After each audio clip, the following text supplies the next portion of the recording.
সেই গ্রুপগুলো থেকে র্যান্ডমলি আমার ভিডিও কল আসা শুরু হয়। ইলিয়াস হোসেন তখন আমাকে ফোন দিচ্ছিলেন, ওনার সাথে তিনবারই উনি ফোন দিয়েছেন।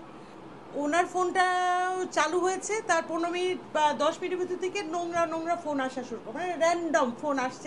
কিসের ফোন এগুলো হচ্ছে বলে দিব? ওটা বলেন। আচ্ছা, বা এগুলো বলতে তো রুচিতে লাগে, মানে হয় কি, আপনি যদি লেভেল প্লেয়িংয়ে একটা কমিউনিকেশন করার একটা লেভেল থাকে, যখন লেভেলটা একেবারে ওই নর্দমার হয় তখন আপনার নিচে নামতে একটু কষ্ট হয়। যাই হোক, তারপরেও বলি, নাহলে উনি থামবেন না। তখন সেক্স কল গ্রুপগুলো আছে না, ওই যে উলঙ্গ হয়ে ভিডিও কল দেয়, সেই গ্রুপগুলো থেকে র্যান্ডমলি আমার ভিডিও কল আসা শুরু হলো। তো ভিডিও কল যখন বাজে তখন কিন্তু স্ক্রিনেই ছবি দেখা যায়, এটা তো জানেন। যখন ভিডিও কল আসে তখন কিন্তু অলরেডি স্ক্রিনে আপনার অথবা হয়তো বা অন হয়ে গেছে, মানে যাই হোক, আমি তো তখন একটা মানে বিভীষিকার মধ্যে পড়ে গেছি যে এইগুলো কি, হোয়াট ইজ দিস, এটা কি হচ্ছে। তো কতগুলো কাটলাম, কতগুলো ধরলাম, ধরার সাথে সাথে যে সমস্ত কথা বলে যে এটা তোমার কাপড় খোলো দেখবো, তারাও উলঙ্গ। তা আমি তো ভয়ে, মানে একবার আমার ফোনও ইভেন হাত থেকে পড়ে গেছে। তারপর আবার একটু সময় লাগলো, পরে আমি দেখলাম যে এটা একটা সংঘবদ্ধ চক্রকে আমার নাম্বারগুলো দিয়ে দেয়া হয়েছে। বুঝতে পারলাম, আমি একজনকে ফোন করে জিজ্ঞেস করলাম, আচ্ছা এইটা হচ্ছে কারণটা কি। তখন আমি ইলিয়াস হোসেন তখন আমাকে ফোন দিচ্ছিলেন, ওনার সাথে তিনবারই উনি ফোন দিয়েছেন। তো আমি তখন ওর নাম্বারটা পেয়ে গেলাম। তো তখন আমি টেক্সট দিলাম যে আপনি কি এই কাজ করছেন, এটা বন্ধ করান। তখন উনি বললেন আপনার ফোনটা 20 মিনিট কমপ্লিটলি বন্ধ করে দেন। আমি ফোনটা 20 মিনিট কমপ্লিটলি শাট ডাউন করে দিলাম। তারপরে 20 মিনিট পরে খুললাম, যে তাহলে উনি নিশ্চয় জানেন এই সমস্ত টেকনোলজি। তো বন্ধ হয় নাই। হ্যাঁ, আবার 1-1.5 ঘন্টা পরে আবার শুরু হয়েছে। তখন আমি আবার লিখলাম যে না, আমি ফোন বন্ধ করেছি, বন্ধ হয় নাই, এটা এখন আপনি বন্ধ করান। তখন উনি আপুতে আসলো যে আপু, আমি এসব কাজ করি না, তখন আমি এসব বুঝি না, আপনি একটা মিথ্যা কথা লিখেছেন, আপনি আরও 10টা মিথ্যা কাজ করতে পারেন, আপনি এটা বন্ধ করান। তখন উনি কি যেন বললো, যে আমি কয়েকটা নাম্বার পাঠালাম এই সেই। তারপরে ওই সারা রাত ওইভাবেই গেছে। পরের দিনও দেখি থামে না। এর ভিতরে দেখেন উনি আবার আমাদের দলের কোথাও একটা লিখেছি আমি, যে দুজন জামাতের পক্ষে তাকে যোগাযোগ, ওইটা দিয়ে উনি আরেকটা পোস্ট দিলেন। উনি ফোন করলেন, আপনি জামাতের বিরুদ্ধে কেন? তার বিরুদ্ধে, আমি ইন্ডিয়ান আধিপত্যের বিরুদ্ধে, এবং আমি অবশ্যই জামাতের বিরুদ্ধে। কারণ এই 5ই আগস্টের পরেও জামাত একটা সুযোগ পেয়েছিল সাধারণ মানুষের গ্রহণযোগ্যতা পাওয়ার। আমার মতো মানুষ আমরা ওপেন ছিলাম, কিন্তু তারপরে দেখা গেল যে না, ওরা রাজাকারি। ওই একবার বলে আওয়ামী লীগের দিকে, একবার বলে ইউনূসের দিকে, মানে দল পাল্টানো, সুর পাল্টানো। এই কারণে আমি সাপোর্ট করি না। যাই হোক, এখন সেই সেক্স কলের ব্যাপারে আমি, তারপরেও থামে না। একটা স্ক্রিনে আমি ওই লোকটাকে জিজ্ঞেস করলাম যে আপনি আমার নাম্বার কোথায় পেয়েছেন।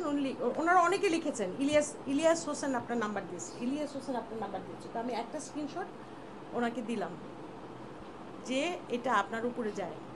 তখন উনি বললো যে না, আপনার দলের লোকজন করাচ্ছে, ওদের খুঁজে বের করেন, ওদের ব্যবস্থা নেন, এটা ঢাকা থেকে করাচ্ছে। এটুক পর্যন্ত কথা। কিন্তু আমার বক্তব্য, ইলিয়াস হোসেনে তারপরেও ইলিয়াস ভাই পোস্ট দিয়েই যাচ্ছেন। আবার বললেন কি দল থেকে নাকি কি লোকে সরে যাচ্ছে, আমরা নাকি মাত্র 2.5 জন। হ্যাঁ, আমরা 2.5 জন কেন বাবা, আমরা 2 জন, 1 জনই থাকবে। কিন্তু ওই একজনও তো আপনি ফেস করতে পারবেন না। আর আপনি যে লিখেছেন আমি অনুনয় বিনয় করেছি, স্ক্রিনশট দিবেন, দেন। কারণ আমি কি লিখেছি তো আমার কাছেও আছে। মানুষের মানে আমার ভদ্রতাটাকে উনি একটা কি হিসেবে নিয়েছেন, সুযোগ, একটা দুর্বলতা হিসেবে নিয়েছেন। কিন্তু আপনাকে বলি ইলিয়াস ভাই, আপনি মিথ্যাচার করেছেন, আপনি মানুষের সামনে আপনার গ্রহণযোগ্যতা হারিয়েছেন, আপনার তথ্যের গ্রহণযোগ্যতা হারিয়েছেন। আপনি যা বলেন সেগুলো এখন আমরা বিশ্বাস করব না।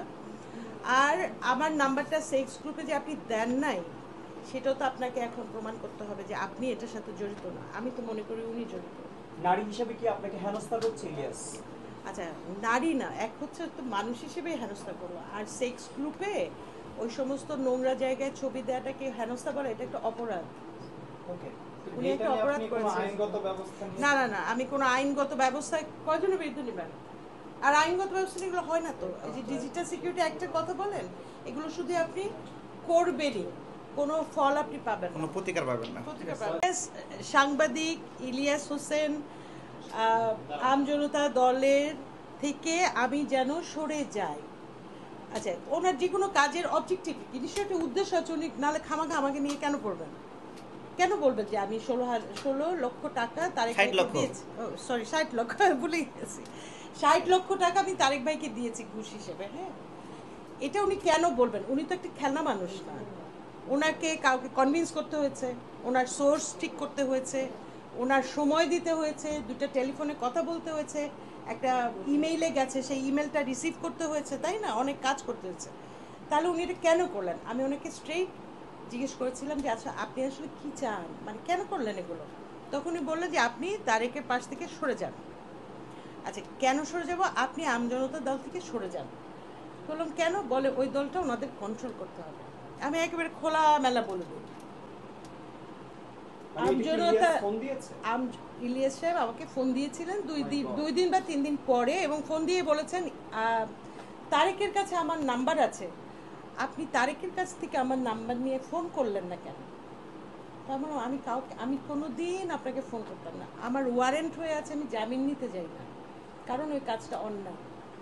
তা আপনি আমার বিরুদ্ধে একটা অন্যায় করেছেন, মিথ্যা কথা লিখেছেন, আমি আপনাকে কেন ফোন করবো? আমি কোনোদিন আপনাকে ফোন করতাম না।